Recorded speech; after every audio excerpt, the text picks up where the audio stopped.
नमस्कार दोस्तों, आप देख रहे हैं बातें बुद्धा जी की। दोस्तों, यह कहानी गौतम बुद्ध के बचपन की कहानी है और इस कहानी से आपके जीवन में बहुत बदलाव आ सकता है अगर यदि आप कहानी को लास्ट तक देखते हैं। तो आइए कहानी को शुरू करते हैं। कहानी में आगे बढ़ते हुए राजा शिरोधन अपने पुत्र की शिक्षा में उन्नति जानने के लिए सभी गुरुओं को अपने पास बुलाते हैं और एक कर सभी गुरुओं से सभी विषय के बारे में पूछते हैं। सभी गुरु सिद्धार्थ को हर विषय में उत्तम बढ़ाते हैं सिवाय एक विषय को छोड़कर, और वो विषय होता है अस्त्र चलाना।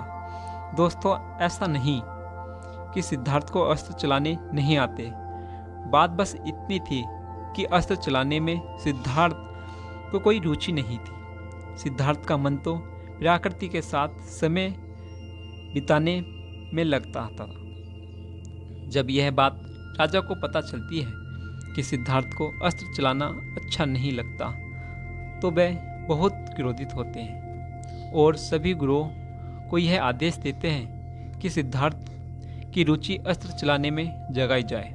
राजा की आज्ञा पालन करते हुए सभी गुरु इस कार्य में लग जाते हैं। समय बीतता है और सिद्धार्थ की शिक्षा पूर्ण हो जाती है। सिद्धार्थ के साथ साथ देवंत तथा अन्य विद्यार्थियों की भी शिक्षा पूरी हो जाती है। दोस्तों, अब समय आता है गुरुकुल के अंतिम परीक्षा का, जिसके द्वारा तय होगा कि गुरुकुल का सर्वश्रेष्ठ विद्यार्थी कौन है। प्रतियोगिता का दिन तय किया जाता है और प्रतियोगिता को 3 चरणों में बांटा जाता है। पहला तलवारबाजी, दूसरा दंड प्रतियोगिता और तीसरा तीरंदाजी। पहले दिन की प्रतियोगिता शुरू होती है।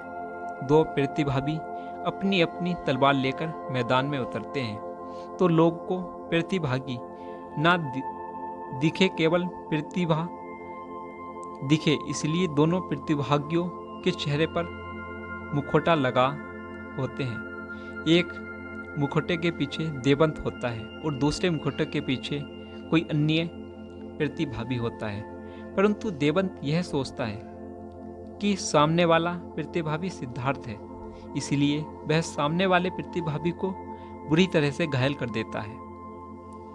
नियम यह था कि जीतने वाला तो अपने चेहरे से मुखौटा हटाएगा, परंतु हारने वाला बिना मुखौटे हटाए ही मैदान से बाहर चला जाएगा।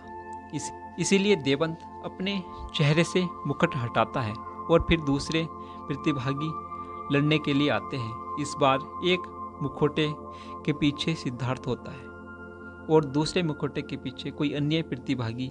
दोनों प्रतिभागी लड़ना शुरू कर देते हैं। शुरुआत में सिद्धार्थ प्रहार नहीं करते, केवल अपने आप को बचाते हैं, परंतु जब गुरु प्रहार करने के लिए कहते हैं तो सिद्धार्थ प्रहार करते और देखते देखते सामने वाला प्रतिभागी को हरा देते हैं। जैसे ही सामने वाला प्रतिभागी सिद्धार्थ के प्रहार के कारण जमीन पर गिर जाता है तो सिद्धार्थ परंतु अपनी तलवार छोड़कर उसे उठाने में लग जाते हैं और यह देखते हैं कि कहीं उसे चोट तो नहीं आई। जब सिद्धार्थ पाते हैं कि सामने वाला प्रतिभागी ठीक है, तब सिद्धार्थ अपने चेहरे से मुकुट हटाते हैं। सिद्धार्थ को देखकर राजा शुरोधन और रानी प्रजापति सभी बहुत प्रसन्न होते हैं, सिवाय देवंत के। जैसा ही देवंत को पता चलता है कि जिसे आपने हराया था वह सिद्धार्थ नहीं था, कोई और था, तो वह क्रोध से भर जाता है। परंतु सिद्धार्थ तो जीत का कोई अभिमान नहीं होता। वे बिन निम्रता के साथ अपने गुरु और माता पिता के आशीर्वाद लेता है। पहले दिन की प्रतियोगिता सिद्धार्थ को जीत के साथ समाप्त होती है। अगले दिन धनुर्विद्या की प्रतियोगिता शुरू होती है। पहला प्रतिभागी आता है और एक पक्षी में निशाना लगाने का प्रयास करता है, परंतु निशाना चूक जाता है। दूसरा प्रतिभागी देवंत होता है और उसके लिए भी एक पक्षी उड़ाया जाता है, परंतु जैसे ही देवंत निशाना लगाने के लिए तैयार होता है, सिद्धार्थ उसे रोक देते हैं और सिद्धार्थ कहते हैं, क्षमा करें गुरुदेव, परंतु परीक्षा के लिए क्या मुख्य परीक्षाओं का लक्ष्य बनना उचित है? वहां उपस्थित सभी गुरुओं में से एक गुरु सिद्धार्थ से कहते हैं, परीक्षा में धनुषधर की योग्यता को परखना जाता है। क्या तुम्हारे पास कोई और विधि है? सिद्धार्थ कई विधियां बताते हैं, परंतु उनकी किसी भी विद्या को स्वीकार नहीं किया जाता। देवंत कहता है, गुरुदेव आप पक्षी उड़ाइए, मैं निशाना लगाने के लिए तैयार हूँ। पक्षी उड़ जाता है और देवंत तीर चलाता है। देवंत का तीर सीधा जाकर उड़ते हुए पक्षी में लग जाता है और पक्षी घायल होकर जमीन पर गिर जाता है। यह देखकर सिद्धार्थ को बहुत पीड़ा होती है, परंतु वे अपने गुरु के आदेश के कारण कुछ कर नहीं पाते। अगली बारी सिद्धार्थ की होती है। सिद्धार्थ धनुष बाण लेकर मैदान के बीच मैदान खड़े हो जाते हैं। जैसे ही पक्षी उड़ाया जाता है, सिद्धार्थ के हाथों में धनुष बाण छूट जाता है और यह देखकर सिद्धार्थ के गुरु उनसे कहते हैं, धनुष बाण उठाओ सिद्धार्थ, लक्ष्य तुम्हारे सामने है। फिर सिद्धार्थ कहते हैं, क्षमा करें गुरुदेव, परंतु परीक्षा नहीं दे सकता। सिद्धार्थ की बात सुनकर देवंत हंसता है और ठीक ही गुरुदेव आप मुझे सर्वश्रेष्ठ धनुषधर घोषित कर दीजिए। सिद्धार्थ कहते हैं, जी गुरुदेव आप ज्येष्ठा को सर्वश्रेष्ठ घोषित कर दीजिए, मैं पक्षियों को निशाना नहीं बना सकता। गुरुदेव तुम्हें परीक्षा देनी ही होगी सिद्धार्थ, यह मेरा आदेश है। सिद्धार्थ कहते हैं, गुरुदेव आप मेरे यही परीक्षा लेनी चाहते हैं, ना कि मैं धनुर्विद्या में निपुण हूँ या नहीं, तो लक्ष्य कोई और भी तुम्हें हो सकता है। गुरुदेव मैं से एक गुरु कहते हैं, वहाँ हो सकता है, परंतु लक्ष्य उतना ही कठिन होना चाहिए जितना कि देवंत के लिए था। सिद्धार्थ अपनी माला का एक छोटा सा मोती लेते हैं और उसे आकाश में उछालने के लिए कहते हैं। सिद्धार्थ कहते हैं, इस मोती को इतना ऊपर उछाला जाए कि यह एक छोटे से बिंदु के रूप में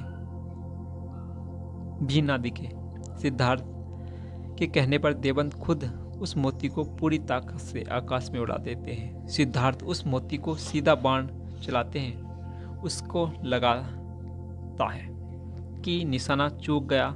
कोई मोती दिखना तब बंद हो गया था, परंतु कुछ ही क्षण बाद मोती के छोटे छोटे टुकड़े जमीन पर गिरते हैं। तभी लोग यह देखकर आश्चर्यचकित हो जाते हैं कि भला कोई इतने छोटे से मोती को निशाना कैसे बना सकता है, परंतु क्योंकि सिद्धार्थ का उद्देश्य सर्वश्रेष्ठ बनना नहीं बल्कि अपनी योग्यता का प्रदर्शन करना था, इसीलिए वे ऐसा कर पाए। दूसरे दिन की प्रतियोगिता समाप्त होती है और सिद्धार्थ को सर्वश्रेष्ठ धनुषधारी घोषित कर दिया जाता है।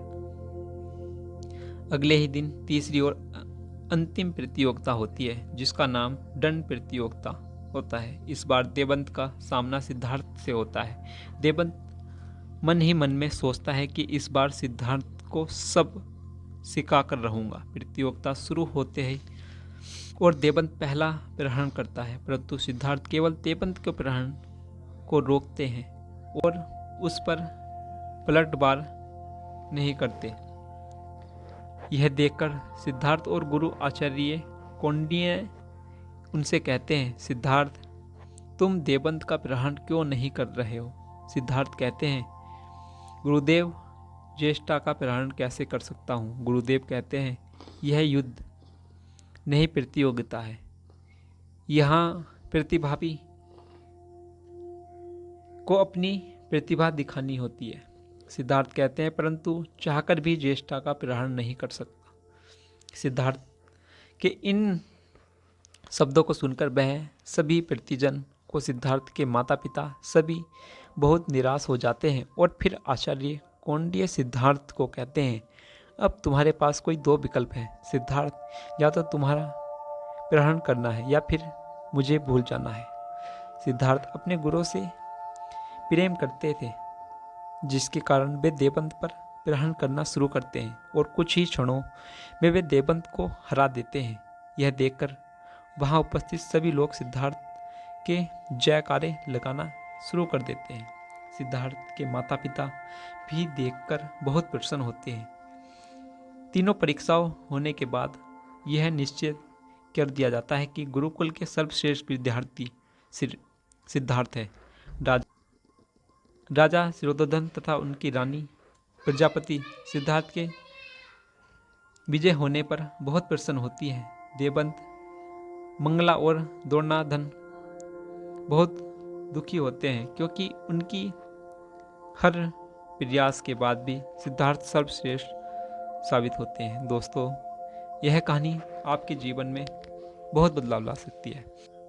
और दोस्तों, इस कहानी से आपको क्या सीख मिली, हमें कमेंट बॉक्स में ज़रूर बताएं और वीडियो को दोस्तों के साथ भी शेयर करें और चैनल को सब्सक्राइब करें। नमस्कार दोस्तों।